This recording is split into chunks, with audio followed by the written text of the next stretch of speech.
Bonjour, bienvenue à Sport International. Défaite du CF Montréal 1-0 face aux Red Bulls de New York au Red Bull Arena.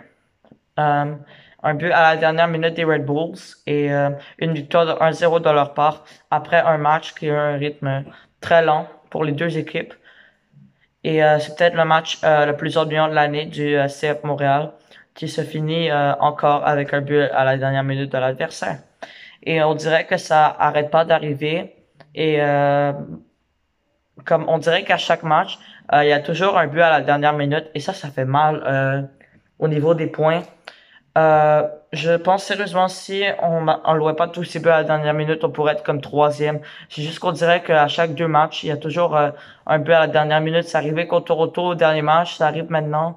Je comprends pas pourquoi on n'est pas capable d'apprendre de ça et qu'on n'est pas capable de comme arrêter de faire les mêmes erreurs. Euh, il y a plusieurs fans de Montréal sur les réseaux sociaux vraiment qui sont très enragés.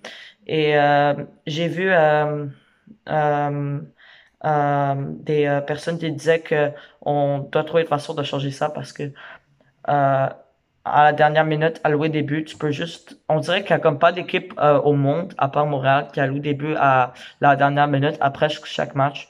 Genre, honnêtement, de toutes les équipes que je regardais, je n'ai jamais vu une équipe qui laisse autant de buts dans les derniers instants d'une rencontre. Et c'est bizarre comment l'équipe est allée de plus en plus bas, surtout dans les derniers matchs. C'est sûr que l'absence de Kyoto et de Mason Toy et également de Victor Wanyama peuvent faire vraiment mal.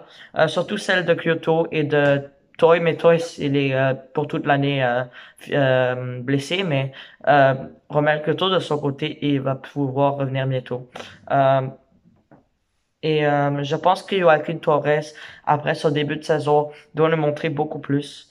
Je trouve qu'il est très effacé en général dans le match. Et le milieu de terrain n'arrive pas à créer des occasions en général. Euh, on dirait que la balle est toujours pognée au milieu, mais comme personne ne sait quoi faire avec. Donc oui, le milieu de terrain, il faut l'améliorer. Aussi, il fallait que Hamdi joue depuis le début parce que sérieusement, ce milieu de terrain là, on peut penser à Maciel, à Pied. Il n'y a pas de transition vers l'avant. Ça fait très difficile. Ça peut faire très mal aux attaquants de ne pas avoir la balle offensivement. Mihailovic est le deuxième meilleur passeur de la MLS, bien sûr, mais je pense qu'aujourd'hui, il aurait pu faire beaucoup plus. Et même chose pour Broglia, par exemple. Un Bruguière qui, on dirait, n'était pas trop impliqué. Mais oui, on verra. Et aussi, on dirait que Nancy a attendu beaucoup trop longtemps pour faire des changements. Et on dirait que Winfried Nancy n'est pas un expert des changements. C'est un très bon entraîneur, etc. Mais en même temps, reste que je sais pas c'est qui gère ça, mais les buts à la dernière minute, ça doit arrêter.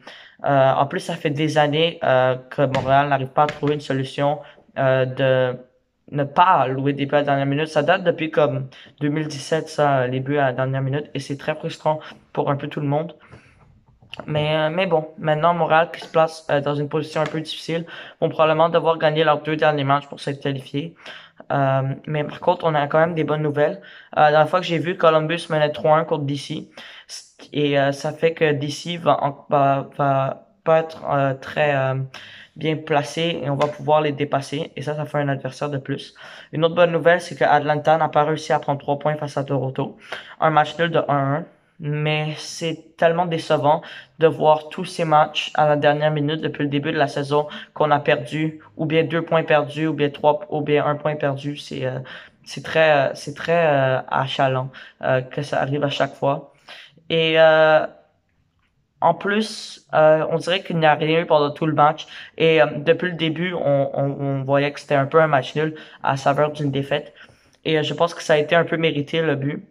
Et genre, je pense je crois qu'il y a des efforts, mais c'est juste que ça ne paraît pas vraiment.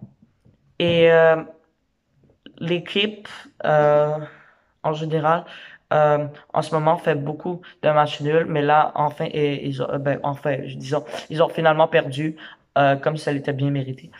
Et Sunusi Ibrahim, je ne veux pas le blâmer. Je comprends qu'il est très jeune. Je comprends que le milieu de terrain n'arrive pas à le supporter. Mais la chance la chance qu'il a en première mi-temps. Par contre, ça doit être un but. Il est tout seul, puis il tire exactement sur le gardien.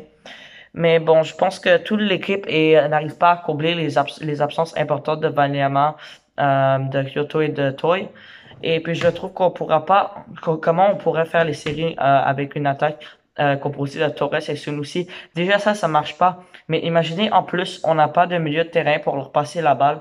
Donc c'est beaucoup trop compliqué. Faut trouver une façon de changer le milieu de terrain parce que on dirait que personne n'y participe et les défenseurs sont parfois obligés d'apporter la balle par eux-mêmes et ça ne fait pas de sens. Et en plus, je veux dire, il y a du talent au milieu, il y a Lovic, il y a Piet, il y a Maciel, eux, c'est des joueurs qui sont capables d'habitude, mais par contre, on dirait que récemment, ça ne marche pas bien.